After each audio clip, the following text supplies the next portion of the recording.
नमस्कार।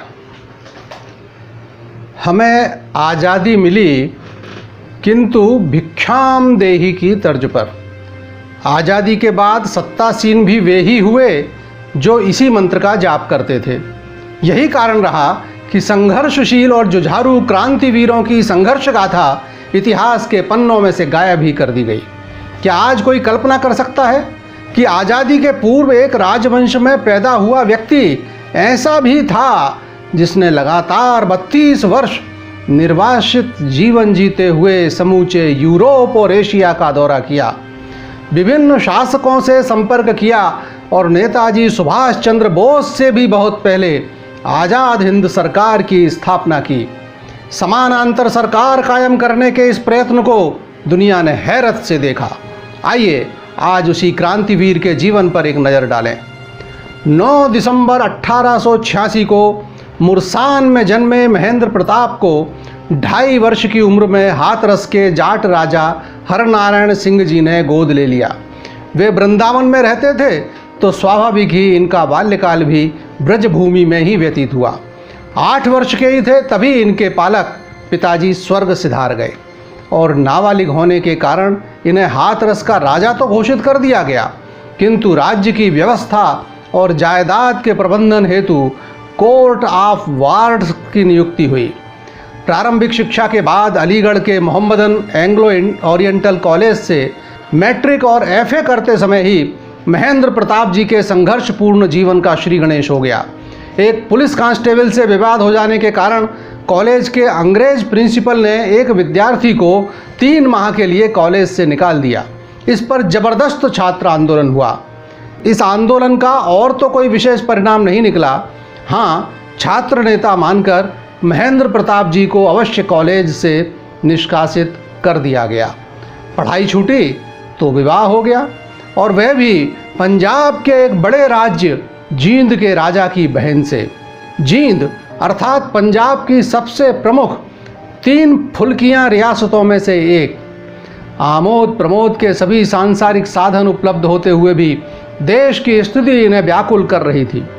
आम जनता में फैली गरीबी, अशिक्षा कैसे दूर की जाए, यह समझने के लिए दुनिया के दूसरे देशों की यात्रा का निर्णय लिया और अपनी पत्नी के साथ 1907 में यूरोप के कई देशों की यात्रा की। उन्हें उस समय समझ में आ गया कि रोजगार मूलक औद्योगिक शिक्षा ही विकास का मूल मंत्र है, जबकि हमारी सरकारों को यह समझने में वर्षों लग गए। 1908 में वापस भारत आकर समाज हितैषी व बौद्धिक प्रतिभा के धनी महामना मालवीय जी और सर तेज बहादुर सप्रू जैसे लोगों से मिलकर विचार विमर्श किया और फिर 1908 में ही वृंदावन में प्रेम महाविद्यालय की स्थापना की, जिसमें बिना किसी भेदभाव के सभी जाति व संप्रदाय के युवकों को बिना किसी खर्चे के औद्योगिक व यांत्रिक शिक्षा देना शुरू हुआ। देश में उद्योग धंधों के विकास का सूत्रपात करना ही मुख्य लक्ष्य था। विद्यालय में लोहार, बढ़ई, कुम्हार जैसे कार्यों को औद्योगिक स्वरूप प्रदान कर ऊंची बौद्धिक शिक्षा व व्यापारिक कौशल का प्रशिक्षण दिया जाने लगा। स्नातकों को तंतुबाय, शिल्पकार और विश्वकर्मा जैसी उपाधि देने का निश्चय किया गया। भारत में औद्योगिक क्रांति लाने के प्रति राजा साहब कितने दृढ़ प्रतिज्ञ व संकल्पित थे, इसका सबसे बड़ा प्रमाण यह है कि उन्होंने 25 अगस्त 1910 को अपनी आधी जायदाद इस संस्था के नाम कर दी। इसके अतिरिक्त अपना राजमहल, कचहरी और उसके आसपास जमुना तट पर बने हुए काशी घाट के भवन आदि भी विद्यालय को समर्पित कर दिए। 5 अप्रैल 1911 से राजा महेंद्र प्रताप जी के संपादकत्व में एक समाचार पत्र का प्रकाशन शुरू हुआ। नाम था प्रेम।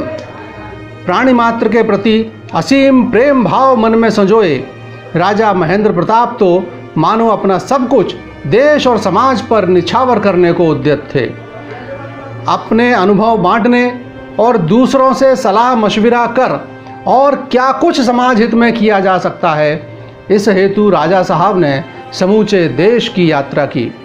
उसके बाद 1911 में दोबारा यूरोप गए और अनेक देशों के विश्वविद्यालयों में जाकर उनकी कार्य पद्धति को समझा।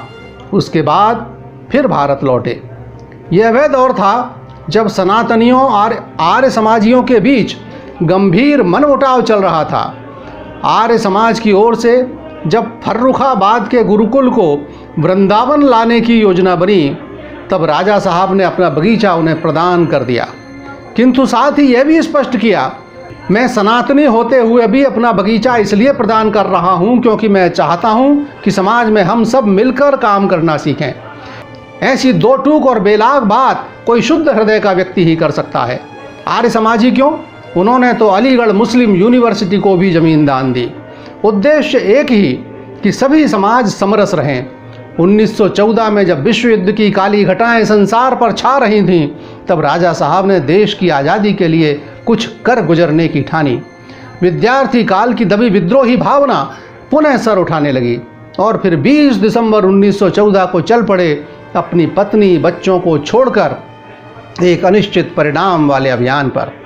स्विट्जरलैंड पहुंचे तो इनकी भेंट प्रख्यात क्रांतिकारी श्यामजी कृष्ण वर्मा लाला हरदयाल जी से हुई।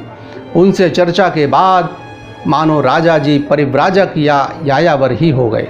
दुनिया भर के राजनेताओं और प्रमुख लोगों से मिलकर देश को स्वतंत्र कराना ही उनका मिशन बन गया। जर्मनी में कैसर से मुलाकात के बाद जर्मन चांसलर बेथबान हालवेग ने इन्हें भारत के 26 राजाओं के नाम पत्र लिख कर दिए, जिनमें उल्लेख था हिंदुस्तान की आज़ादी के लिए जो भी उद्यम राजा जी करेंगे उसको जर्मन सरकार का पूर्ण सहयोग प्राप्त होगा। उसके बाद तुर्की के सुल्तान और काबुल के ऑटोमन सम्राट और खलीफा से मिलकर हिंदुस्तान की आज़ादी के लिए पूरा नैतिक समर्थन व शस्त्रास्त्रों की सहायता का आश्वासन लिया। यहाँ ही राजा जी ने 1 दिसंबर 1915 को भारत के लिए अस्थायी आज़ाद हिंद सरकार की घोषणा की। इस सरकार में वे खुद राष्ट्रपति और मौलाना बरकत अली तथा मौलाना उबायदुल्ला सिंधी इनके सहयोगी बने। अफगान सरकार की खातिरदारी में फरवरी 1918 तक रहे। इसकी प्रतिक्रिया होनी ही थी। भारत की ब्रिटिश हुकूमत ने कुंवर महेंद्र प्रताप की गतिविधियों को विद्रोह मानकर 1 जुलाई 1916 को उनकी जायदाद कुर्क कर ली। स्वाभाविक ही भारत से अब आर्थिक मदद आने की संभावना समाप्त हो गई। लेकिन इन सब से बेपरवाह धुन के पक्के राजा साहब अपने अभियान में जुटे रहे। उस दौर में दुनिया का कोई प्रमुख व्यक्ति ऐसा नहीं था जिससे राजा साहब न मिले हों। जर्मनी के कैसर हों, चाहे रूस के मोशिए लेनिन, काबुल के अमीर अमानुल्लाह खान से लेकर चीन के प्रेसिडेंट दलाई लामा व शाह जापान से भी मिले। कुल लब्बोलवाब यह कि कभी बुडापेस्ट तो कभी हंगरी तो कभी चीन तो कभी जापान लगातार राजनेताओं से संपर्क करते घूमते रहे और तलाशते रहे भारत की आज़ादी के सूत्र। इसी दौरान का एक बड़ा ही अद्भुत वाक़या है। 1926 में राजा महेंद्र प्रताप जी की भेंट जवाहरलाल नेहरू जी से हुई। नेहरू जी ने उस भेंट का जिक्र अपनी पुस्तक मेरी कहानी में जिस अंदाज में किया है वह अद्भुत है। उन्होंने लिखा कि जिस वेश में राजा साहब घूम रहे थे वह तिब्बत या साइबेरिया में तो जच सकता है, मॉन्ट्रियाल में तो कतई नहीं। यह सच भी था, क्योंकि यह राजवंशी निहायत फक्कड़ अंदाज में कोई क्या कहेगा इससे बेपरवाह, कभी घोड़े पर तो कभी पैदल दुनिया की खाक छानता घूम रहा था। नेहरू जी ने इन्हें सपनों की दुनिया में विचरने वाला लिखा। उस जमाने के नेहरू जी ही क्यों, आज भी भारत में कम ही लोग उनके विचारों के समर्थन में हाथ उठाएंगे। जैसे कि उनका यह कहना, मैं अब भिक्षु की तरह प्रेम के गीत गाता फिर रहा हूँ। मेरे विचार से सारा संसार एक बड़ा परिवार है और सब देश उसी के अंग प्रत्यंग हैं। तो क्या यह संभव नहीं कि सब मिलकर एक विशाल और संयुक्त परिवार बनाएं? क्या हम प्रेम को अपनाकर शांति का आह्वान नहीं कर सकते? अनेक राजनीतिज्ञ मुझे स्वप्नों की दुनिया में विचरने वाला बताते हैं, लेकिन जब देश विदेश की यात्रा करते हुए मैं करोड़ों आँखों को अपनी ओर आशा भरी दृष्टि लगाए हुए देखता हूँ, तब मैं उनको ऐसा कहते अनुभव करता हूँ कि हे महेंद्र प्रताप, तुम्हारा मार्ग बिल्कुल सही व दुरुस्त है। मैंने अपना नाम भी बदलकर पीटर पीर प्रताप रख लिया है, जिससे कि मेरे जन्म का नाम मेरे सब धर्मों की एकता के मार्ग में बाधक न बन जाए। यूं तो यह भारतीय अवधारणा वसुधैव कुटुंबकम का ही उद्घोष है, किंतु नफरत भरी दुनिया तो इसे दिवा स्वप्न ही मानेगी। लेकिन उस दौर में राजा साहब के प्रभाव का अनुमान इसी बात से लग सकता है कि जब वे 9 अगस्त 1946 को भारत लौटे तो सरदार पटेल की बेटी मणिबेन उनको रिसीव करने मद्रास पहुंची। स्वतंत्र भारत में वे लगातार 2 बार 1952 और 1957 में सांसद बने, फ्रीडम फाइटर एसोसिएशन के अध्यक्ष तथा जाट महासभा के अध्यक्ष भी रहे।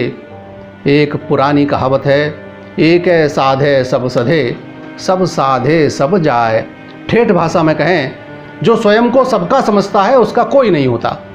राजा साहब 2 चुनाव लड़े पर दोनों बार निर्दलीय। इसी तर्ज पर राजा महेंद्र प्रताप जी को भारत रत्न देने की मांग कर रहे बंधुओं से मेरा एक ही निवेदन है, भारत रत्न मिलने और भारत रत्न होने में थोड़ा अंतर है। राजा साहब माँ भारती के सच्चे पुत्र हैं। उनके विचारों के अनुरूप भारत के निर्माण का हम सब संकल्प लें, यही सच्ची श्रद्धांजलि होगी। भारत रत्न तो वे हैं ही, कोई सरकार इसका क्या निर्णय करेगी। नमस्कार।